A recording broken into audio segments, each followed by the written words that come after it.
ಅರೆ ಫೋಟೋ ತುಂಬಾ ಚೆನ್ನಾಗಿದೆ ಆಂಟಿ. ಯಾರ್ದ ಆಂಟಿ?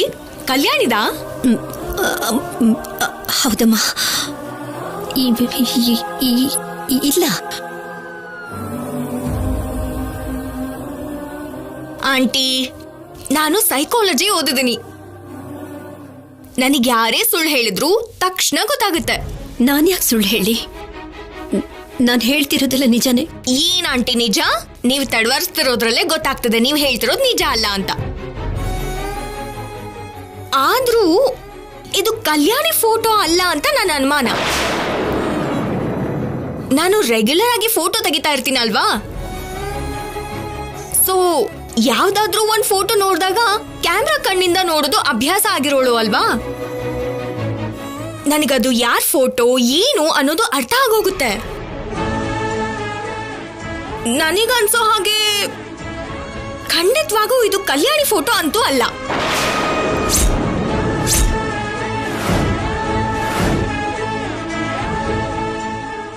ನೀವು ಸುಳ್ಳು ಹೇಳ್ತಿದ್ರಾ ಆಂಟಿ?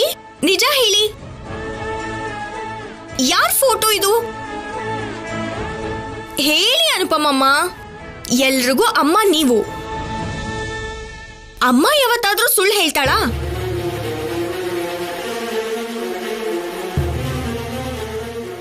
ಸರಿ ಬಿಡಿ.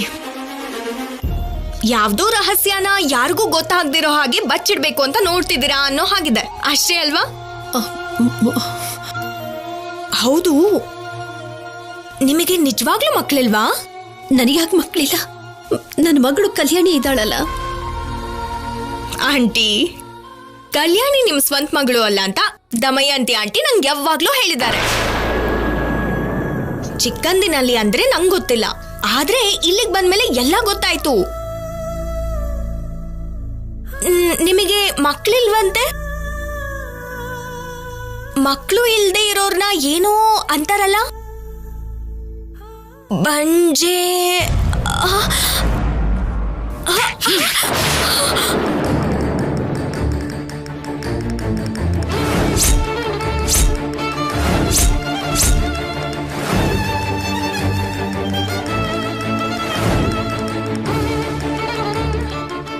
ಏನ್ ಕಲಾ, ಯಾವ್ದ್ರ ಬಗ್ಗೆ ಮಾತಾಡ್ತಿದ್ಯಾ? ಅಷ್ಟಕ್ಕೂ ನಿನ್ಗೇನ್ ಗೊತ್ತು ಅಂತ ಮಾತಾಡ್ತಿದ್ಯಾ? ನೀನ್ ಬಂದಿರೋ ಕೆಲ್ಸ ಏನು? ನೀನ್ ಮಾತಾಡ್ತಿರೋದೇನು? ಅದಲ್ಲ ಅಜ್ಜಿ. ಬಾಯ್ ಮುಚ್ಚು.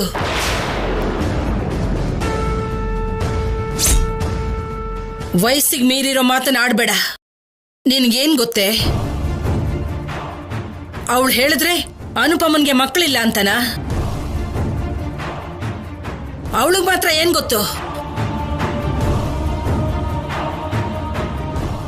ಅಮ್ಮ ಹೋಗ್ಲಿ ಬಿಡಿಮ್ಮ. ನೀನಿರು ಅನುಪಮ.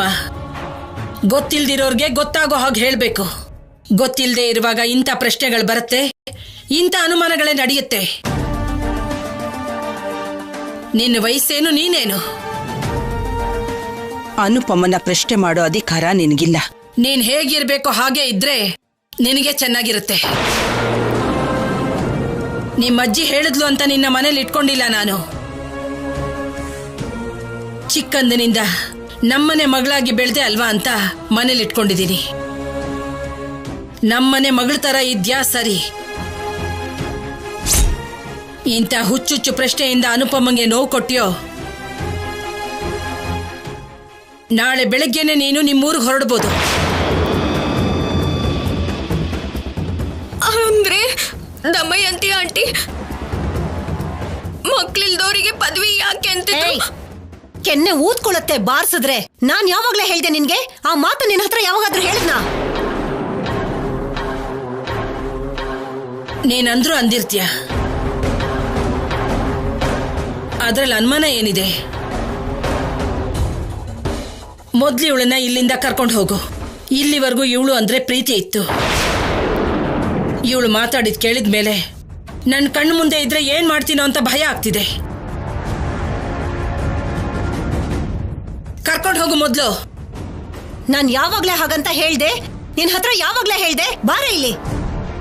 ಅನುಪಮನ್ ಬಗ್ಗೆ ನಾನು ಯಾವ್ದಾದ್ರೂ ಮಾತಾಡಿದ್ದೀನೇನೆ?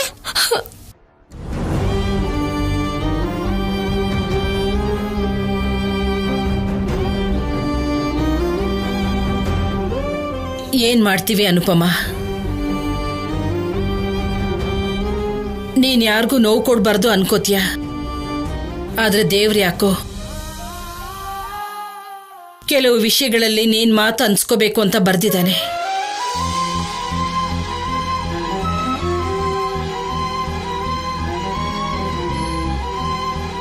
ನಿನ್ ಹೊಟ್ಟೆಲಿ ಪ್ರಾಣ ಪಡ್ಕೊಂಡಿರೋ ಇವಳಿಗೆ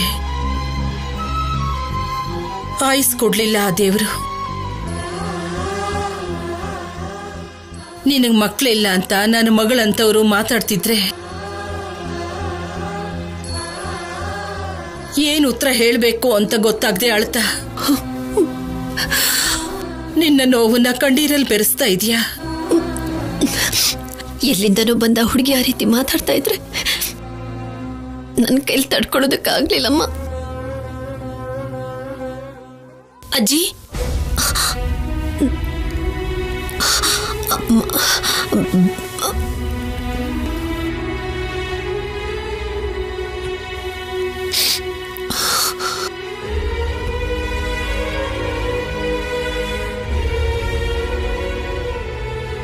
ಏನಮ್ಮ ಆ ಕಲಾವತಿ ಹೇಳಿದ ಮಾತಿಗೆ ಅಳ್ತಾ ಇದ್ಯಾ? ಅವಳ ಮಾತನ್ನ ಮನ್ಸಿಗೆ ತಗೋಬೇಡ. ಅತ್ತೇನೆ ಬೇಕು ಅಂತ ಕೆಣಕಿರ್ತಾರೆ. ನಿನ್ಗೆ ಯಾರಮ್ಮ ಮಕ್ಕಳು ಇಲ್ಲ ಅಂದಿದ್ದು? ನಾನಿದ್ದೀನಿ. ಹೇಳು, ನಾನ್ ನಿನ್ ಮಗಳಲ್ಲ ಅಂತ ಯಾರಿಗಾದ್ರೂ ಹೇಳು ಅಂತ ಹೇಳು. ಅಷ್ಟಕ್ಕೂ ಅಂತವ್ರು ಕೇಳ್ದಾಗ ಅಜ್ಜಿ ಅಲ್ಲ ನೀನ್ ಮಾತಾಡ್ಬೇಕು. ನನಗೊಬ್ಳು ಮಗಳಿದ್ದಾಳೆ, ಅವಳ ಹೆಸರು ಕಲ್ಯಾಣಿ ಅಂತ ನೀನೇ ಹೇಳ್ಬೇಕು.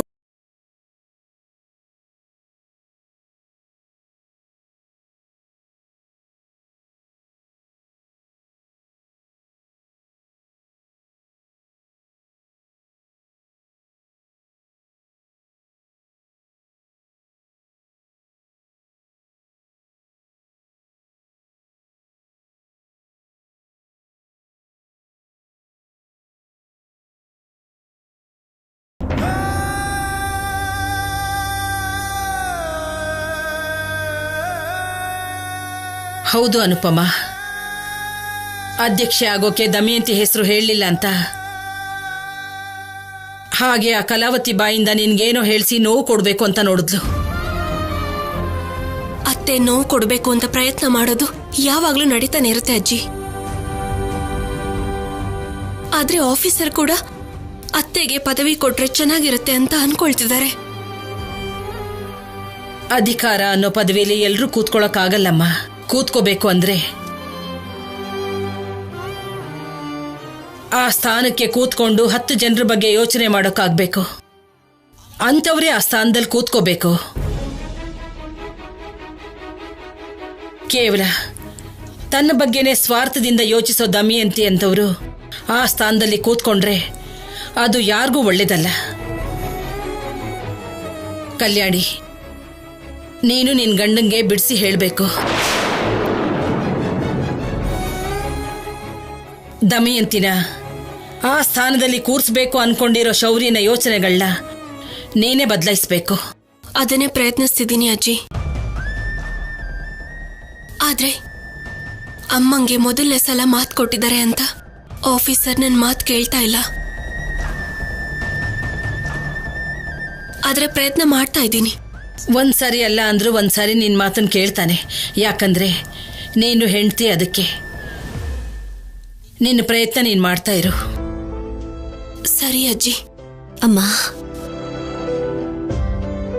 ಪಾಪ ಅನಾವಶ್ಯಕವಾಗಿ ಆ ಹುಡುಗಿ ಮೇಲೆ ಕೈ ಮಾಡಿದ್ರಿಂದ ಅವಳು ತುಂಬಾ ನೋವು ಪಟ್ಕೊಂಡ್ಲು ಅಂತ ಅನ್ಸುತ್ತೆ. ನಿನಗೆ ಅನ್ನಬಾರ್ದು ಮಾತು ಅಂದೋರ್ ಬಗ್ಗೆ ಯೋಚನೆ ಮಾಡ್ತಿದ್ಯಾ ಅನುಪಮ?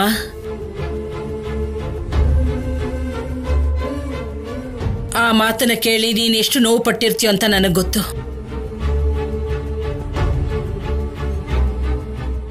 ಕೇಳಿಸ್ಕೊಂಡ ನಾನೇ ಕೋಪ ತಡ್ಕೊಳಕ್ಕಾಗದೆ ಅವಳು ಕೆನ್ನೆಗೆ ಬಾರಿಸ್ಬಿಟ್ಟೆ. ಆದ್ರೆ ನೀನ್ ಮಾತ್ರ ಆ ಹುಡುಗಿ ಬಗ್ಗೆ ಯೋಚನೆ ಮಾಡ್ತಿದ್ಯಾ.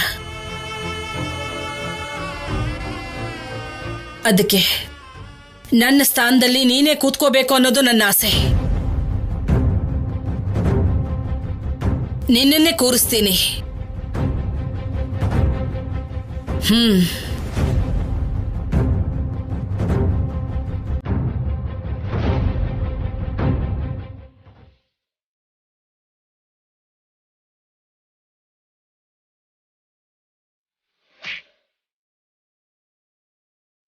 ನೀನ್ ಹೇಗಿರ್ಬೇಕೋ ಹಾಗೆ ಇದ್ರೆ ನಿನಗೆ ಚೆನ್ನಾಗಿರುತ್ತೆ.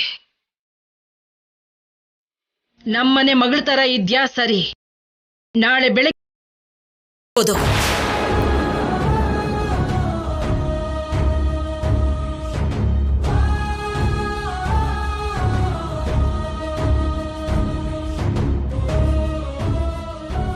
ಏನು ಬೇಜಾರು ಮಾಡ್ಕೊಂಡಿದ್ಯಾ?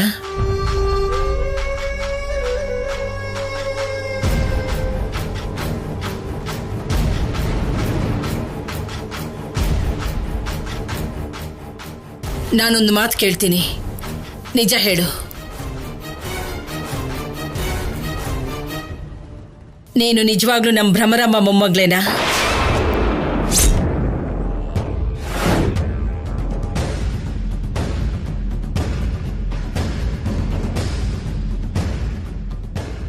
ಅದೇನ ಅಜ್ಜಿ ಹಾಗೆ ಕೇಳ್ತಿದ್ದೀರಾ? ಮತ್ತೆ ಇನ್ಯಾಕೆ ಕೇಳಲಿ? ನನ್ನ ಸ್ನೇಹಿತೆ ಮೊಮ್ಮಗಳಾಗಿದ್ರೆ ಖಂಡಿತ ಹೀಗಿರೋದಿಲ್ಲ. ಯಾಕೆ ನಿಮ್ಮಜ್ಜಿ ಬೇರೆ ನಾನ್ ಬೇರೆನಾ? ನಿಮ್ಮಜ್ಜಿ ಬೈದ್ರೆ ಬೈಸ್ಕೊಳ್ಳೋದಿಲ್ವಾ? ನಿಮ್ಮಜ್ಜಿ ಹೊಡೆದ್ರೆ ಹೀಗೆ ಮುಖ ಸಪ್ಪೆ ಮಾಡ್ಕೊಂಡು ಕೂತಿರ್ತೀಯಾ? ಕೊಡೋ ಕೈಗೆ ಹೊಡೆಯೋ ಹಕ್ಕು ಹೇಗಿರುತ್ತೋ ನಿಮ್ಮಜ್ಜಿ ಫೋನ್ ಮಾಡ್ತಿದ್ದ ಹಾಗೇನೆ ಕಳ್ಸೆ ಅಂತ ನಾನು ಯಾಕೆ ಹೇಳ್ತಿದ್ದೆ? ನಿನ್ನ ನನ್ನ ಮೊಮ್ಮಗಳ ಸಮಾನ ಅನ್ಕೊಂಡಿದ್ದೀನಿ. ಅದಕ್ಕೆ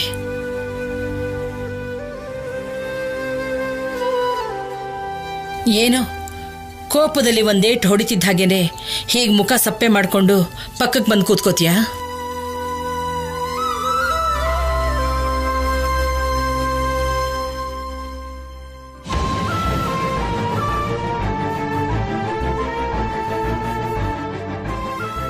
ಸಾರಿ ಅಜ್ಜಿ, ಹೊಡೆದ್ರಿ ಅಲ್ವಾ, ಅದಕ್ಕೆ ಬಂದು ಕೂತ್ಕೊಂಡೆ.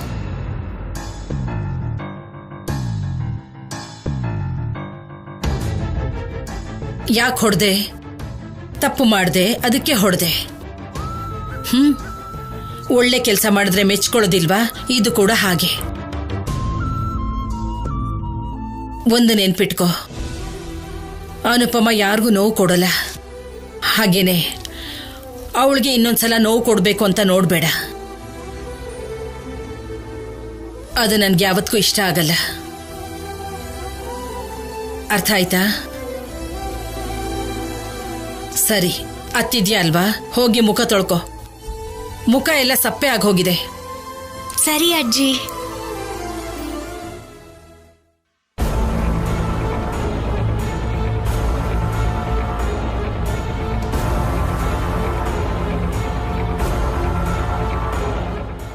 ನಿಂತ್ಕೋ ಕಲಾವತಿ.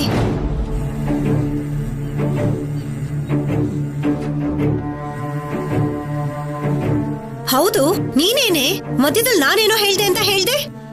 ಮತ್ತೆ ನೀವೇ ಅಲ್ವಾ ಆಂಟಿ ಹೇಳಿದ್ದು? ಹೇಳ್ದೆ ಅಂತ ಎಲ್ರೂ ಮುಂದೆ ಹೇಳ್ತೀಯಾ? ನಮ್ಮಮ್ಮ ನನಗ್ ಬೈಯೋ ಹಾಗೆ ಮಾಡ್ತೀಯಾ? ನೀನಿದೇ ಮಾತನಲ್ಲಿ ಹೇಳ್ದೆ ಅನ್ಕೋ, ನಮ್ಮತ್ತಿಗೆ ಬರ್ಬೇಕಾಗಿರೋ ಪದವಿ ಕೂಡ ಬರ್ದೇ ಇರೋ ಹಾಗಾಗತ್ತೆ. ಹೌದಲ್ವಾ? ಏ ಕಲಾವತಿ, ನೀನ್ ಈ ಮನೆಗ್ ನೆಂಟ್ರಾಗ್ ಬಂದಿದ್ಯಾ, ಎಷ್ಟಕ್ಕಿರ್ಬೇಕೋ ಅಷ್ಟಕ್ ಮಾತ್ರ ಇರು. ಮನೇಲಿ ನನಗ್ ಕೆಟ್ಟ ಹೆಸರು ಬರೋಂತ ಕೆಲಸ ಮಾಡ್ಬೇಡ.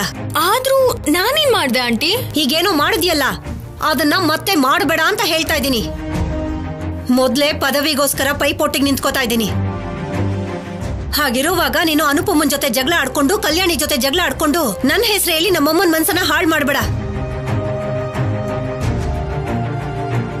ಆಮೇಲೆ ನಮ್ಮಮ್ಮ ನನಗೆ ಆ ಪದವಿ ಸಿಗದಿರೋ ಹಾಗೆ ಮಾಡ್ಬಿಡ್ತಾಳೆ. ಇಲ್ಲಿ ನೋಡ್ ಕಲಾವತಿ, ನಮ್ಮತ್ತಿಗೆ ಏನ್ ಬೇಕಾದ್ರೂ ತಡ್ಕೋತಾರೆ, ಆದ್ರೆ ಪದವಿ ಸಿಗದೆ ಇರೋದ್ ಮಾತ್ರ ತಡ್ಕೊಳ್ಳೋದಿಲ್ಲ. ಅದರಲ್ಲೂ ನಿನ್ನಿಂದಾಗ ಅದ್ ಬರ್ಲಿಲ್ಲ ಅಂದ್ರೆ ನಿನ್ ಗತಿ ಏನಾಗುತ್ತೋ. ಇಲ್ಲಿ ನೋಡು ಕಲಾ, ನಿನಗ್ ಮತ್ತೆ ಹೇಳ್ತಾ ಇದ್ದೀನಿ, ಇನ್ನೊಂದ್ಸಲ ನನ್ನ ಹೆಸರೇನಾದ್ರೂ ಬಂತು ಅಂದ್ರೆ ಚೆನ್ನಾಗಿರಲ್ಲ ನೋಡು.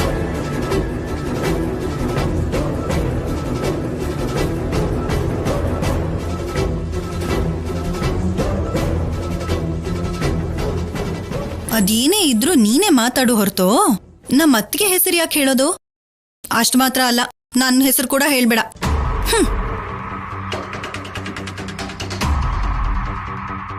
ಅನುಪಮಮ್ಮನ ಹತ್ರ ಜಗಳ ಆಡಿದ್ರೆ ಏನಾಗುತ್ತೋ ಅಂತ ಇವ್ರು ಭಯ ಪಡ್ತಿದ್ದಾರೆ. ಹೀಗಿದ್ದಾಗ ನಾನು ಹುಷಾರಾಗಿರ್ಲಿಲ್ಲ ಅಂದ್ರೆ ಹೇಗೆ? ಇವಾಗ ನಾನು ಅನುಪಮಮ್ಮನಿಗೆ ಶತ್ರು ಆದ್ರೆ ಕಲ್ಯಾಣಿ ನನ್ನೇ ಟಾರ್ಗೆಟ್ ಮಾಡ್ತಾಳೆ. ಅವಳ ಜೊತೆಗೆ ಅಜ್ಜಿ ತಮಾಷೆಗಂದ್ರು ಆ ಮಾತಲ್ಲಿ ಚಿಕ್ಕ ಅನುಮಾನ ಕಾಣಿಸ್ತದೆ.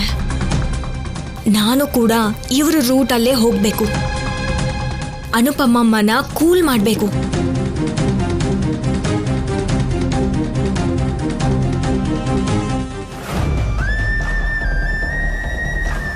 ನನಗನ್ಸೋ ಪ್ರಕಾರ ಖಂಡಿತ ಇದು ಕಲ್ಯಾಣಿ ಫೋಟೋ ಅಂತೂ ಅಲ್ಲ. ಏನೋ ರಹಸ್ಯ ಯಾರಿಗೂ ಗೊತ್ತಾಗದೇ ಇರೋ ಹಾಗೆ ಮುಚ್ಚಿಡ್ಬೇಕು ಅಂತ ನೋಡ್ತಿರೋ ಹಾಗಿದ್ದೀರಾ ನೀವು, ಅಷ್ಟೇ ಅಲ್ವಾ? ಮಕ್ಕಳಿಲ್ದೋರಿಗೆ ಅದೇನೋ ಅಂತಾರಲ್ಲ, ಬಂಜೆ.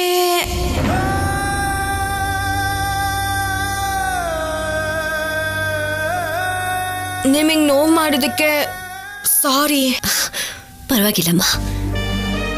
ಮಕ್ಕಳಾಡೋ ಮಾತುಗಳನ್ನ ದೊಡ್ಡೋರು ಯಾವತ್ತೂ ಅರ್ಥ ಮಾಡ್ಕೊಳಕ್ ಪ್ರಯತ್ನ ಪಡ್ತಾರೆ, ಅಪಾರ್ಥ ಮಾಡ್ಕೊಳ್ಳೋದಿಲ್ಲ. ನಿಜವಾಗ್ಲೂ ನಿಮಗೆ ಮಕ್ಕಳಿಲ್ದೆ ಹೋದ್ರೂ ಕಲ್ಯಾಣಿನ ಹೆತ್ಮಗಳ ತರ ನೋಡ್ಕೋತಿದ್ದೀರಾ, ಅವಳ ಮೇಲೆ ತುಂಬಾ ಪ್ರೀತಿ ತೋರಿಸ್ತಿದ್ದೀರಾ. ನೀವು ಅವಳ ಮೇಲೆ ಅಷ್ಟು ಪ್ರೀತಿ ತೋರಿಸೋದು ನನಗೂ ಕೂಡ ತುಂಬಾ ಹ್ಯಾಪಿ ಅನ್ನಿಸ್ತದೆ. ಮಕ್ಕಳಿಲ್ದೇ ಇರೋ ನನಗೆ ಕಲ್ಯಾಣಿನ ಮಗಳಾಗಿ ಕೊಟ್ಟು ತಾಯ್ತನದ ಸುಖನ ಕೊಟ್ಟಿದ್ದಾನ ಭಗವಂತ. ನಾನು ಯಾವತ್ತೂ ಕಲ್ಯಾಣಿನ ನನ್ನ ಮಗಳು ಅಲ್ಲ ಅಂತ ಅಂದ್ಕೊಂಡೇ ಇಲ್ಲ. ಅವಳನ್ನ ನನ್ನ ಮಗಳು ಅಂತ ಸ್ವೀಕಾರ ಮಾಡಿದ್ದೀನಿ, ಹಾಗೆ ಬೆಳೆಸಿದ್ದೀನಿ. ಇವತ್ತಿಗೂ ಕೂಡ ಅದೇ ಫೀಲಿಂಗಲ್ಲೇ ಇದ್ದೀನಿ. Great aunty. ಹೆತ್ ಮಗು ಅಲ್ಲ ಅಂದ್ರೆ ಆ ಮಗುನ ಮನೆ ಕೆಲಸದವ್ರ ತರ ನೋಡೋ ಈ ದಿನಗಳಲ್ಲಿ ನಿಮ್ ಮಗಳಿಲ್ದೆ ಇದ್ರು ನೀವು ಹೆತ್ ಮಗಳಿಗಿಂತ ಹೆಚ್ಚಾಗಿ ನೋಡ್ಕೋತಿದ್ದೀರಾ ಅಂದ್ರೆ ನಿಮ್ಗಿಂತ ಕಲ್ಯಾಣಿನೇ ಅದೃಷ್ಟವಂತೆ. ಯಾಕಂದ್ರೆ ನಿಮ್ಮಂತ ಒಳ್ಳೆ ಅಮ್ಮ ಸಿಕ್ಕಿರೋದಕ್ಕೆ. ಮಕ್ಕಳಿಲ್ದವರು ಅದೃಷ್ಟವಂತೆ ಆಗೋಕ್ ಸಾಧ್ಯನೇ ಇಲ್ಲಮ್ಮ.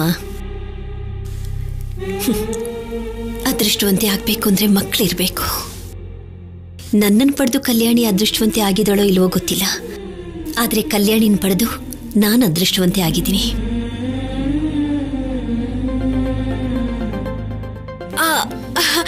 ನಮ್ಮ ಅಜ್ಜಿ ದುಬೈಯಿಂದ ಫೋನ್ ಮಾಡ್ತಿದ್ದಾರೆ, 1 ನಿಮಿಷ.